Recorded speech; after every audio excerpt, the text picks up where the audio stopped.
Hey everyone, and welcome. In this explainer, we're going to dive into one of the most crucial chapters for your ICAI exams, share capital. We'll break it all down, tackle the areas that trip people up, and get you totally exam ready. All right, let's kick things off with a classic ACI-style curveball. A shareholder's got 1,000 shares. Can they just sell off 50 rupees worth? Your gut might be screaming yes or maybe no, but the right answer is hidden in a tiny fundamental difference that often catches students out. We'll circle back to this, so hold that thought. So to figure this out, we're going to use a practical scenario.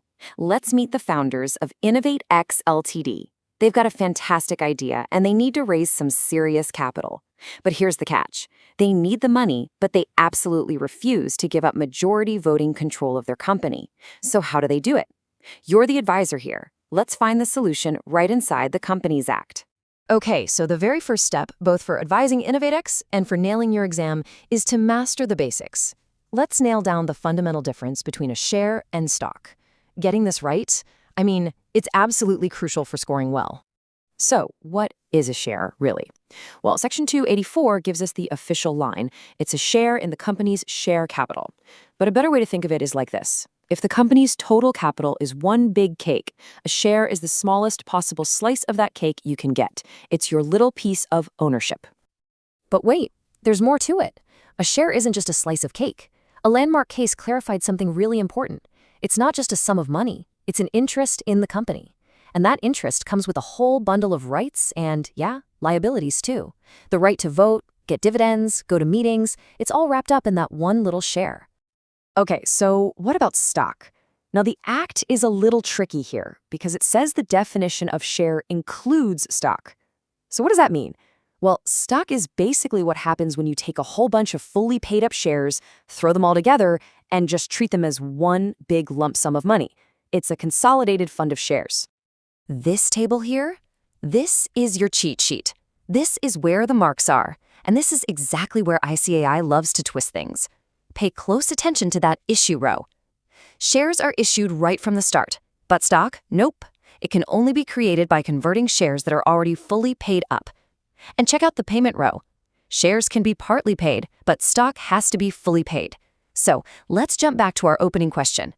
Can a shareholder sell just 50 rupees worth? Well, if they're holding shares, no way. You have to sell whole shares.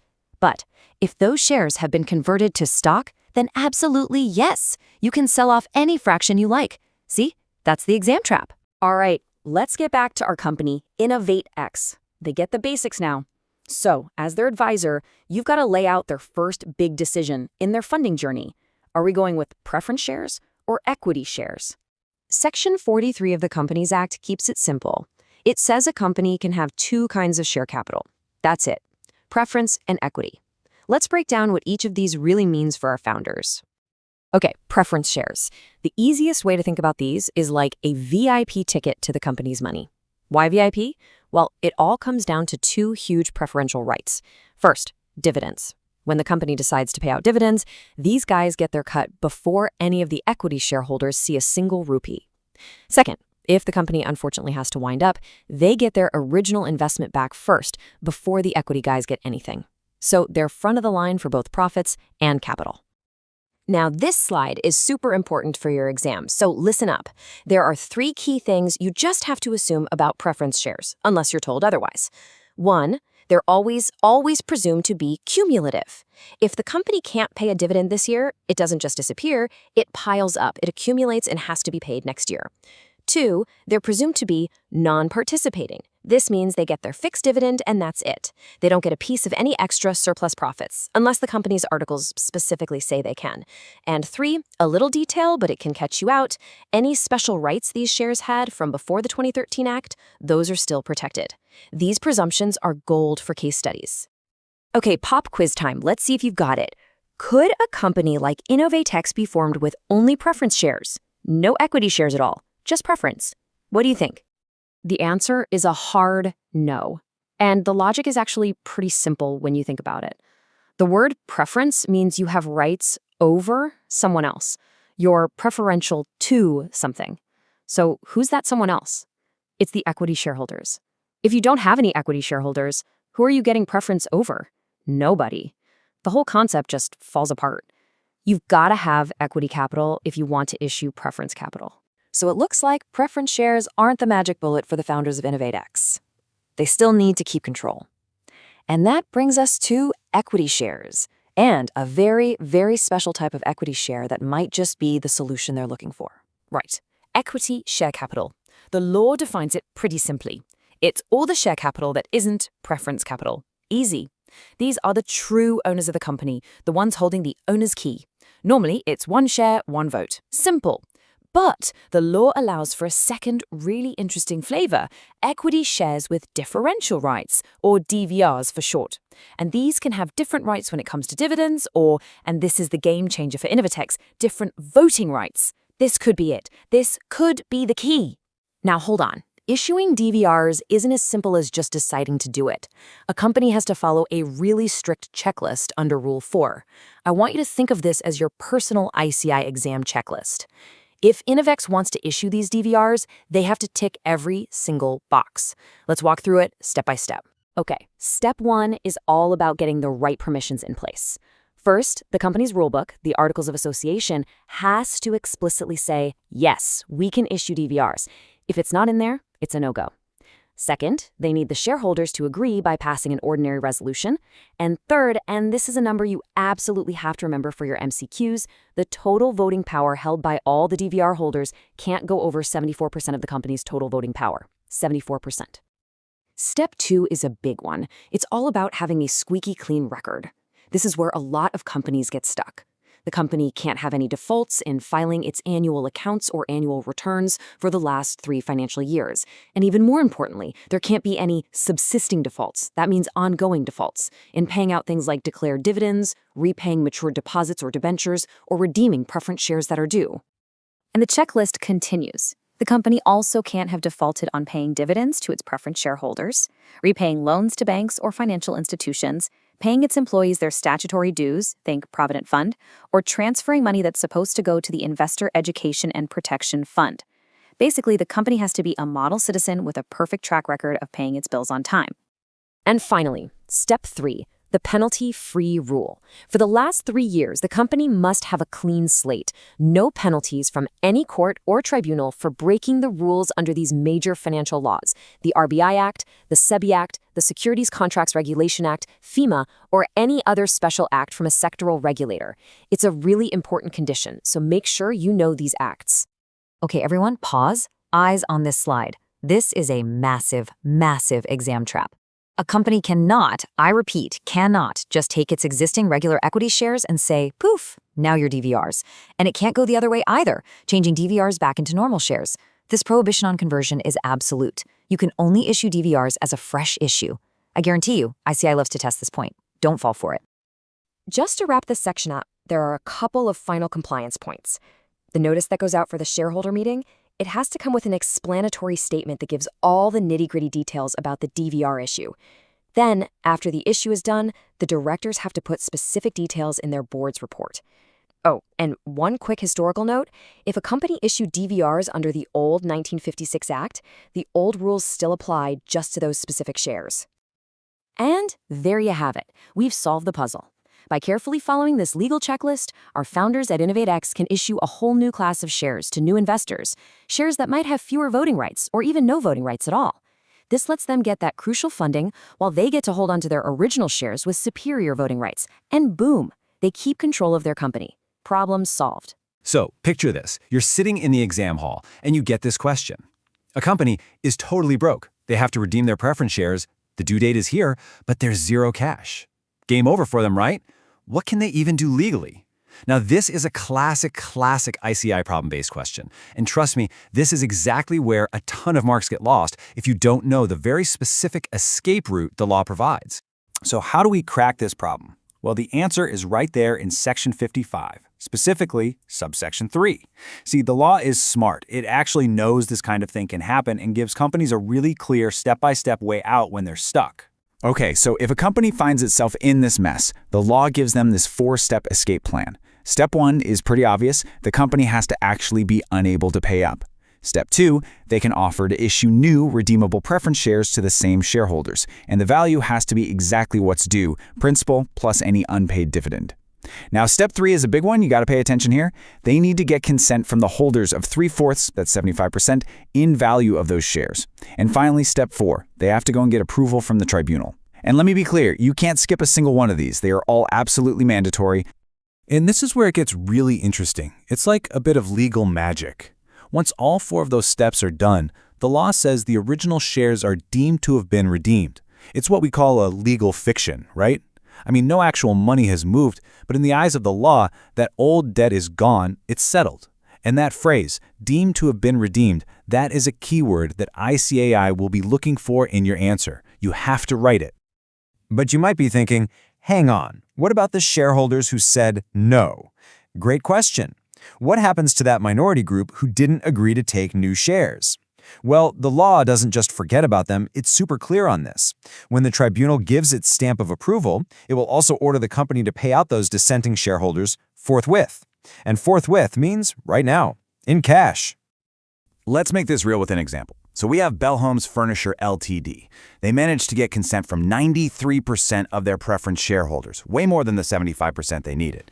But there was a small group, just 7%, who said, no thank you. So what did the tribunal do? It approved the plan for the 93%, but it also ordered Bell Homes to pay that 7%, the dissenters, their money back in cash, immediately. This is a super important application of the rule, so make sure you remember it.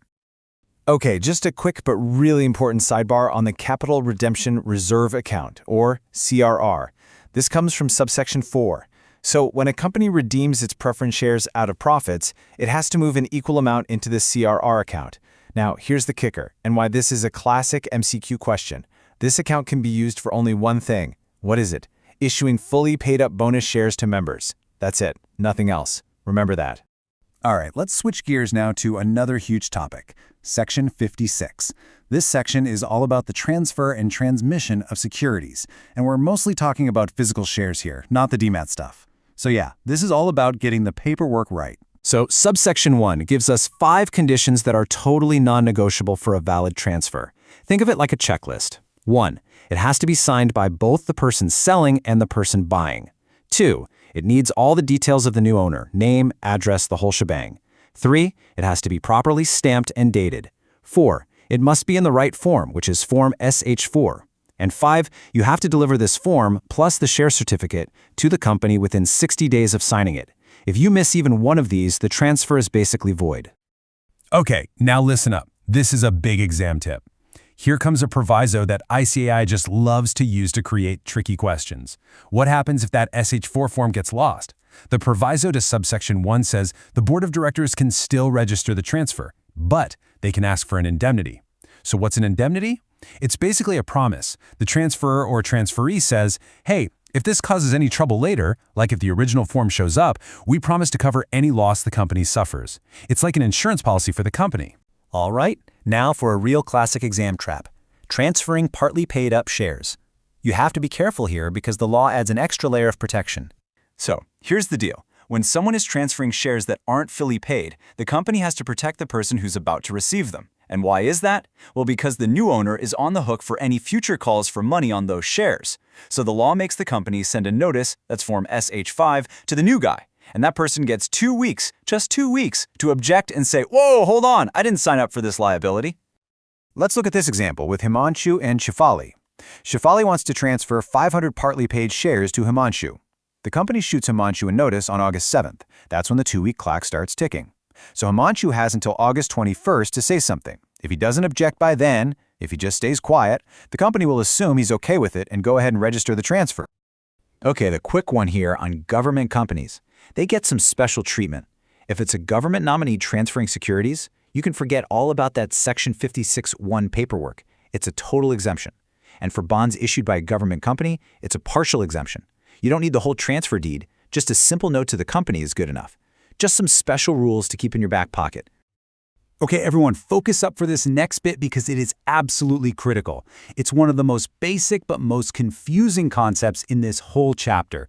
And I can promise you, people lose marks here constantly. We have to be crystal clear on the difference between a transfer and a transmission. They are not the same thing. This little table nails the differences. Look, a transfer, that's a voluntary choice. You decide to sell. It needs that formal SH4 transfer deed, and usually money changes hands, right? That's consideration. All the Section 56 rules apply. But transmission, that's totally different. It's automatic. It happens by operation of law. You don't need an SH4. You just need proof, like a death certificate. There's no money involved. And, this is key, the strict rules of Section 56(1) do not apply here. So what does this fancy phrase, by operation of law, even mean? It's simple, really. Here are the three main examples you'll see. 1. Someone dies. Their shares are automatically transmitted to their legal rep.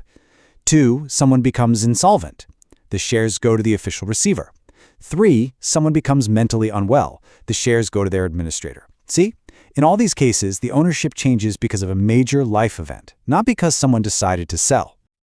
Now, check this out. Section 56, subsection 5 is like a handy shortcut for legal heirs. Normally, the process would be, first, get the shares transmitted into your name. Then, if you want, transfer them to someone else.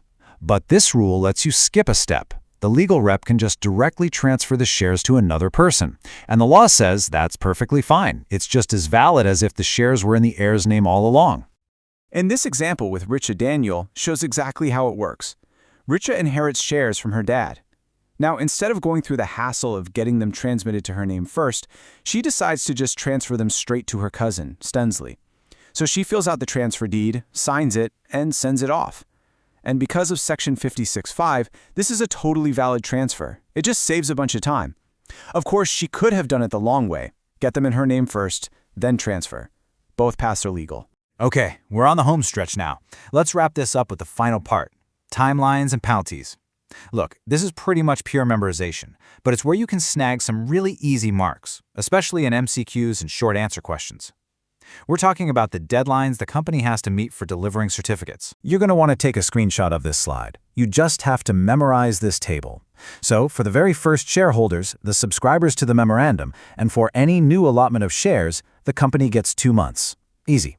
For a transfer or a transmission, the timeline is tighter, just 1 month. Now see the outlier here? For debentures, the company gets a whole 6 months. And just to make it interesting, for those specified IFSC companies, it's a flat 60 days across the board. These little differences are exactly what they love to test. So, what happens if the company misses these deadlines? Well, the penalty in Section 56(6) is super simple and easy to remember. It's a flat 50,000 rupee fine. And that's not just for the company, it's for every officer who's in default too. Hey everyone, and a huge welcome to all you CA interwarriors out there. Go ahead and grab your notebooks, because today, oh boy, we're diving into a chapter that the examiners absolutely love, buyback of securities and debentures. We're going to break this whole thing down piece by piece so you can just walk in and crush it in your exams. All right, let's just jump straight in with a question that, I'm telling you, trips up so many students. When it comes to a buyback, when do you need a board resolution, and when do you need a special resolution? You know, that whole 10% versus 25% thing? It is a classic ICAI trap.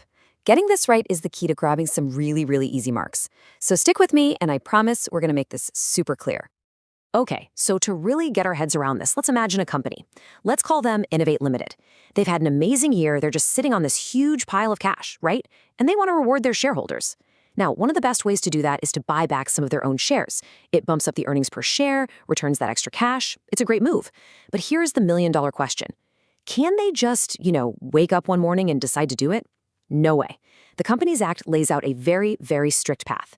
And that's exactly what we're going to master today. All right, first up, the buyback maze begins with Section 68. So this section is really the heart and soul of all the buyback rules. Simply put, a buyback is just a company buying its own shares back from the market. It's a way to give money back to the investors. But the big question is, where does this money actually come from? So a company can pull money from 3 places for a buyback. It's free reserves, the securities premium account, or the money from a new issue of different securities. But, and listen up, because this is a huge exam trap, it's all about what you can't use. You are absolutely forbidden from using the money you got from an earlier issue of the same kind of shares. Let me make that super clear. You can't issue new equity shares to get cash just to buy back your old equity shares. It doesn't work that way. You could issue, say, preference shares to buy back equity shares. That's fine. You have to remember that difference because I'm telling you, so many marks are lost right here. Okay, so we know where the money's coming from. Now let's talk about the hurdles the company has to jump over. Section 68, subsection 2. This is basically a non-negotiable checklist. If a company misses even one of these points, the whole buyback is thrown out. It's invalid. So for your exams, this is prime territory for those case study questions. All right, let's run through this checklist. First things first, the buyback has to be allowed by the company's Articles of Association. If it's not in there, step 1 is to change the AOA. Simple. Next, you need the right kind of resolution. We'll get to that in a second. Then, and this is super important, you got to watch the money. There are 2 big limits here. The overall buyback can't be more than 25% of your paid-up capital plus your free reserves. But for equity shares, there's a separate check. It can't be more than 25% of the paid-up equity capital in that financial year. Got it? Okay. Next, after you're done, your debt-to-equity ratio can't be more than 2 to 1. And finally, all the shares you're buying back must be fully paid up. Oh, and one more thing. You can't do buybacks one after another. There has to be a gap of at least a year between them. And here we go. This is the answer to that very first question I asked. Seriously, you need to laser focus on this because this is where students lose marks. If the buyback is small, meaning up to 10% of the paid-up equity capital plus free reserves, then a simple board resolution is all you need. It's quick, it's easy. But if the company wants to go bigger, anything over 10% and up to that 25% max, they absolutely must pass a special resolution at a general meeting. This difference, board versus special resolution, it's a total ICAI favorite for MCQs. Okay, let's put this to the test with an actual ICAI question. Buyback with board resolution is allowed if amount involved is, so what did we just learn? Board resolution is for the smaller buybacks, right? Up to 10%. But the key is 10% of what? The law is super specific. It's 10% of the total paid-up equity capital and free reserves. So looking at the options, the correct answer is C. See how they try to confuse you? Option A and B are for a special resolution, and D is incomplete. Classic trick question. All right, so the resolution is passed. What happens next? Well, the clock starts ticking, and it starts immediately. The whole buyback procedure is a race against time, filled with strict deadlines and formalities. If you miss a single one, you're looking at non-compliance and some pretty hefty penalties. So here's how that 12-month clock works. From the moment that resolution is passed, you have 1 year to finish the whole thing. First, you file a letter of offer, that's Form SH8, with the registrar. Then, within 20 days, you have to get that letter out to all the shareholders. The offer itself has to stay open for a window of 15 to 30 days. Once it closes, you've got 15 days to go through and verify everything. Then, you've got 7 days to pay the shareholders. And finally, and this is a really important step, within another 7 days, the company has to physically destroy those shares. Poof, they're gone. They don't exist anymore. Now, before any of this can even begin, the company has to file something called a declaration of solvency. That's Form SH9. And this is not just some piece of paper. It's a very serious legal document. The board of directors has to officially swear that they've looked at the company's finances and they are sure it won't go bankrupt for at least 1 full year. That's 12 months after making the declaration. It needs the signatures of at least 2 directors. And here's a key detail. If there's a managing director, the MD has to be one of them. Take example 26 from the study material. A company declared solvency for only 6 months, and the MD didn't sign it. That's a double violation, and it's the exact kind of tricky case study ICAI loves to throw at you. Okay, so the buyback's done, the shares are destroyed. Is it all over? Not quite. The law is like, hold on a minute. There are still some rules and restrictions that kick in after the buyback is finished, just to make sure everything stays in order. This is what we call the cooling off period. For a full 6 months after the buyback is done, the company is banned from issuing any more of the same kind of shares it just bought.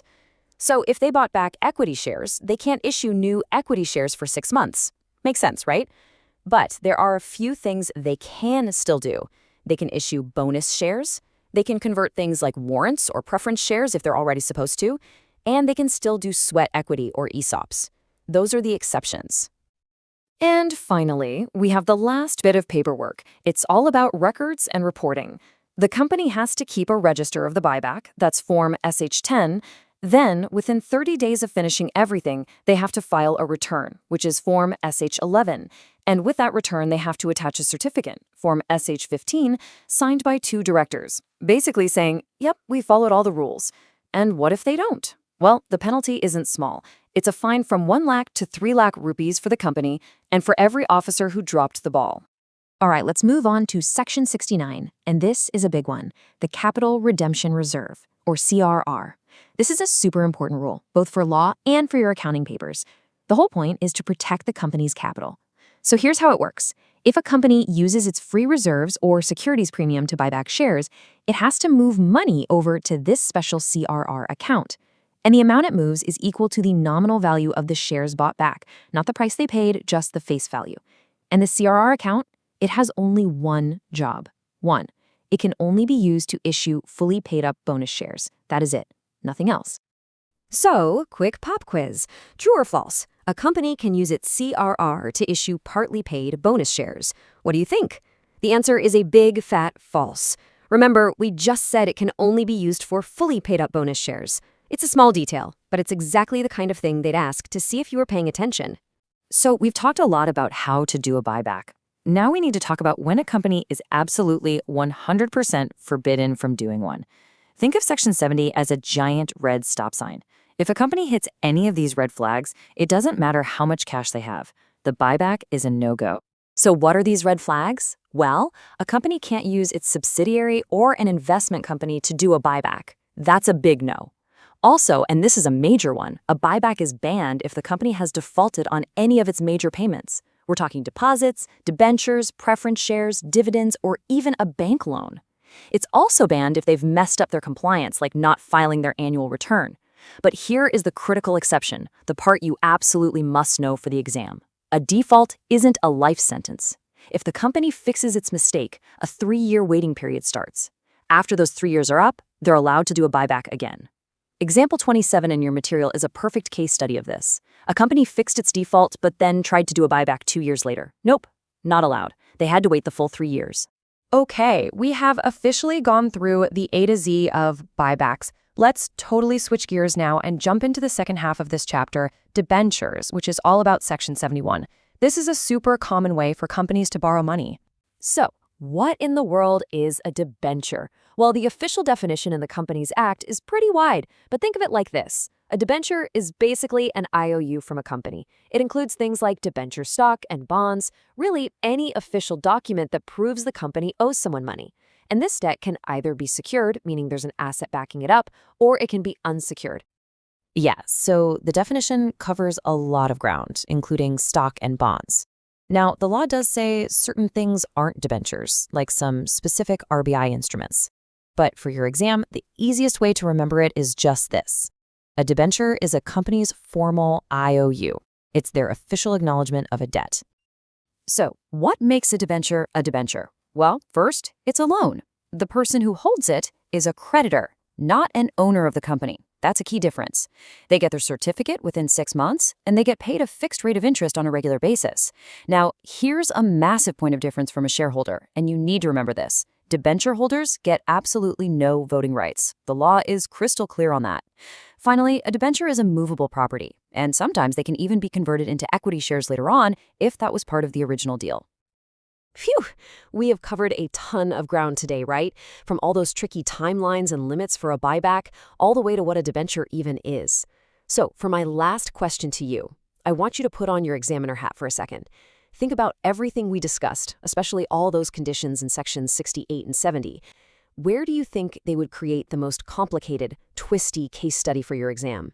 Would it be the debt-equity ratio calculation, that 3-year waiting period after a default, or that classic 10% versus 25% trap? Have a think about that while you're revising.